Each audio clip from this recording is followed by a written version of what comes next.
శ్రీమతి గారు welcome to Kuwait. Phone అందుబాటులో పెడితే బాగుంటుందని నేను అనుకుంటున్నాను. వన్ డే రోమింగ్ కానీ లేదంటే కువైట్ సిమ్ ఉంటే కువైట్ సిమ్ కానీ ఏదన్నా. ఓకే,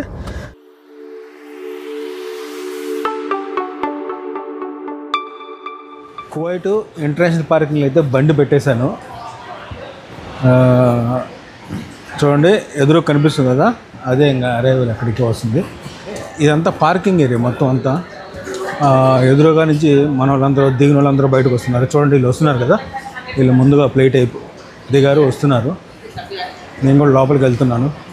చాలామంది బయట ఉన్నారు ఆల్రెడీ, ఎందుకంటే కొందరు ముందుగా ప్లేట్ వచ్చేసి ఉంటుంది. అంటే మా వైపు వచ్చే ప్లేట్ కాదు, చాలా ప్లేట్లు వస్తుంటాయి కదా, అందరూ బయట ఉన్నారు, వెయిటింగ్ చేస్తున్నారు. అంటే వాళ్ళు ఇంకా రాలేదేమో, వెయిటింగ్ చేస్తున్నారు.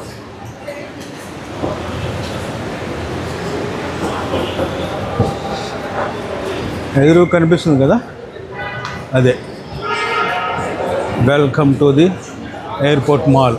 ఇదే ఎయిర్పోర్టు.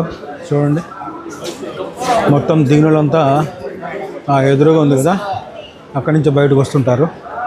Kuwait international airport. కువైట్లోకి వచ్చేవాళ్ళు మొత్తం అంతా ఈ దారి నుంచి వస్తారు. ఎయిర్వెల్ ఫ్లైట్స్ అన్నీ ఇక్కడే ఉంటాయి. చూడండి, చాలామంది వెయిట్ చేస్తున్నారు, మనలాగే నాలాగే. ఇంకా మా వైఫ్ రావడానికి ప్లేట్ వచ్చేసి ఇంకా ఒక అరగంట టైం ఉంది. చాలామంది వస్తుంటారు, వాళ్ళు వచ్చి తీసుకెళ్తుంటారు.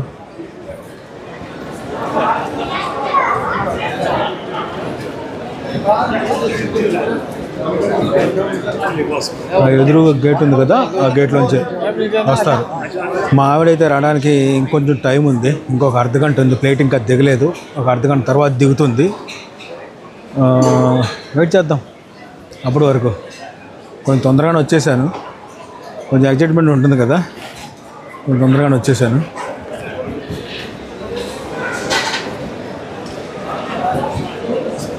చాలా బాగుంటుంది కువైట్ ఇంటర్నేషనల్ ఎయిర్పోర్టు. ఇది కింద అరైవల్, ఇది మొత్తం అంతా ఏరియా అంతా చాలా బాగుంటుంది. ఒకసారి మొత్తం చుట్టూ చూపిస్తాను చూడండి. అటు సైడ్ అంతా కేఎఫ్సి, బర్గర్ కింగ్, ఇవన్నీ మొత్తం అంతా ఉంటాయి అంగళ్ళన్నీ. పైన అయితే మొత్తం అంతా వెళ్ళేవాళ్ళు, డిపార్చర్ మొత్తం అంతా పైన. కింద మొత్తం అంతా వచ్చేవాళ్ళు. మొత్తం చుట్టూ చూపిస్తున్నాను చూడండి. కొత్త ఎయిర్పోర్ట్ అయితే కడుతున్నారు, అది ఇంకా చాలా పెద్దది. అది పూర్తిగా ఇంకా 2 years పడుతుంది. అది పూర్తి అయిందంటే ఇంకా చాలా బాగుంటుంది. అంటే వరల్డ్లో పెద్ద దాంట్లో, అంటే వరల్డ్లో బిగ్గెస్ట్ ఎయిర్పోర్ట్లో అది కూడా ఒకటి అవుతుంది. కువైట్ ఎయిర్పోర్ట్ చాలా పెద్దది, కడుతున్నారు. కరోనాకు ముందు స్టార్ట్ చేశారు, కరోనా వల్ల కొంచెం లేట్ అయిపోయింది. ఇప్పుడు ఇంకొక 2 yearsలో ఆల్మోస్ట్ మొత్తం అంతా అయిపోయింది. ఇంకో 2 years పడుతుంది అనుకుంటా మొత్తం కంప్లీట్ కావడానికి. ఇక్కడంతా జనాలు చూడండి, వాళ్ళ ఇక్కడంతా జనాలు చూడండి, వాళ్ళ కోసం ఎలా వెయిట్ చేస్తున్నారు. నిజంగా ఒక ఎగ్జైట్మెంట్ ఉంటుంది కదా, మన వాళ్ళు ఇండియా నుంచి వస్తున్నారంటే. ఇండియా నుంచైనా కాదు, ఎక్కడి నుంచైనా వీళ్ళంతా ఇక్కడికి వచ్చి చూడండి, వాళ్ళ కోసం వెయిట్ చేస్తుంటే చాలా బాగుంటుంది. వాళ్ళని చూడగానే ఒక ఆనందం, చాలా బాగుంటుంది ఎయిర్పోర్ట్లో ఆ వాతావరణం అయితే. మా ఆవిడ రావాల్సిన ప్లేట్ అయితే ఒక 10 నిమిషాలు ముందుగానే ల్యాండ్ అవుతుందంట. ఎర్లీ అని పడింది అక్కడ. జస్ట్ ఒక 5 నిమిషాల్లో ఇంకా ల్యాండ్ అవ్వాలి, మరి టైం అయింది. ఒక 5 నిమిషాల్లో ల్యాండ్ అయిపోతుంది. చెన్నై నుంచి వచ్చిన ప్లేట్ అయితే ల్యాండ్ అయిపోయిందంట, అదో బోర్డులో పడుతుంది ల్యాండెడ్ అని. ఓకే, ఇంకా వెయిటింగ్ బయటికి రావడం కోసం. ఒక అర్ధగంట పడుతుందేమో బయట రావాలంటే, లగేజ్ అంతా చూసుకొని. ప్లేట్ అయితే ల్యాండ్ అయిపోయింది, చెన్నై నుంచి వచ్చిన ఇండిగో ప్లేట్ అయితే. ప్లేట్ అయితే ల్యాండ్ అయిందంట, బోర్డులో పడుతుంది. ఇంకా ఫోన్ అయితే చేయలేదు, ఇంకా బయటకు వచ్చేసి లగేజ్ చూసుకొని ఫోన్ చేస్తే ఆల్రెడీ వెయిటింగ్ కదా ఇక్కడ. ఇప్పుడే తను ఫోన్ చేసింది, దిగారంట.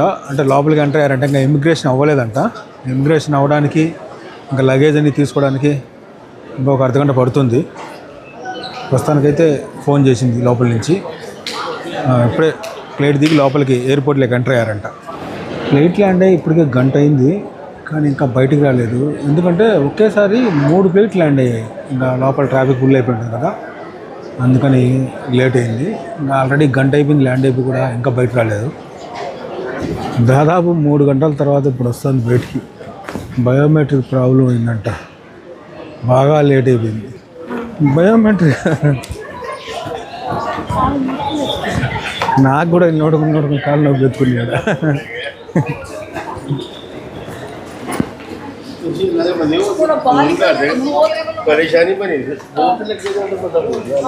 మామూలుగా అయితే ప్లేట్ దిగినాక 1 గంటలో బయటకు వచ్చేస్తారు, కానీ దాదాపు 3.5 గంట పట్టింది రావడానికి, బయట రావడానికి. 1.5 ప్లేట్ దిగితే దాదాపు 5 గంటలకు బయటకు వచ్చింది మా వైఫ్. ఎందుకంటే లోపల బయోమెట్రిక్ చేస్తున్నారు. ఇంతకుముందు బయట చేసేవాళ్ళు ఇప్పుడు ఎవరైతే వస్తున్నారో వాళ్ళకి లోపలనే బయోమెట్రిక్ చేస్తున్నారంట, అందుకే విపరీతమైన లేట్ అయింది. ఇంకొకటి ఎవరైనా వచ్చేవాళ్ళు టెన్షన్ పడకండి ఎవరన్నా, ఎందుకంటే వాళ్ళు ఇంకా తొందరగా రాలేదే, దిగారు తొందరగా రాలేదని ఆలోచించకండి. ఎందుకంటే బయోమెట్రిక్ వల్ల చాలా లేట్ అవుతుంది. కాకపోతే నేనైతే రోమింగ్ పెట్టడం మర్చిపోయాను. టెలిఫోన్ అందుబాటులో ఉండేట్టు పెట్టండి, ఎందుకంటే మనం కూడా టెన్షన్ పడకుండా వాళ్ళు టెన్షన్ పడకుండా ఉంటారు. రోమింగ్ అన్నా లేకంటే కువైట్ సిమ్ ఉంటే కువైట్ సిమ్ కానీ, రోమింగ్ ఉంటే రోమింగ్ కానీ 1 డేకి యాక్టివేట్ చేయండి, బాగుంటుంది.